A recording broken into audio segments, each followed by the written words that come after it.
Hey team, let's talk about the idea of advice. This was a big one for me. This something that took me a long time to figure out, a long time to learn.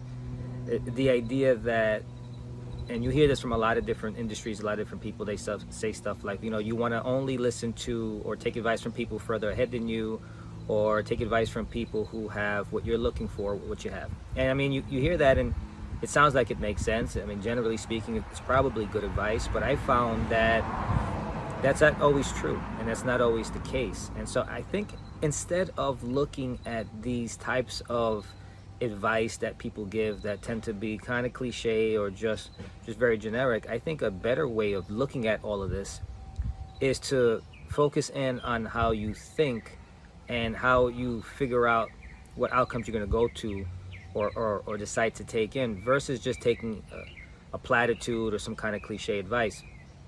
Because Jim Rohn, somebody that I used to follow and read a lot of his books, he always used to say, stand guard at the gate or at the door of your mind. Be careful what you allow to just get ingested.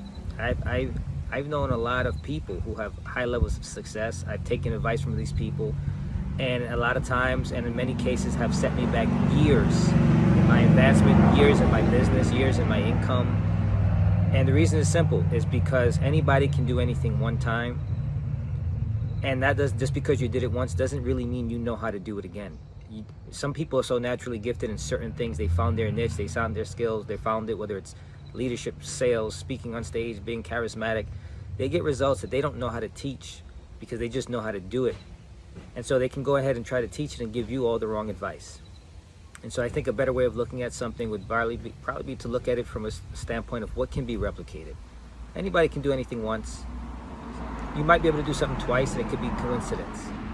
But generally speaking, when somebody knows how to do something 3 times, or has an example of teaching it to other people who have gotten the results that they're talking about 2, 3, 4, 5 times, that's somebody or someone who probably knows exactly what they're talking about. And those are the people that you really want to hone in, focus on, and listen to, and then maybe ingest some of their ideas and try to apply them. All right, so with that being said, I hope that helped, and always be a student and not a follower.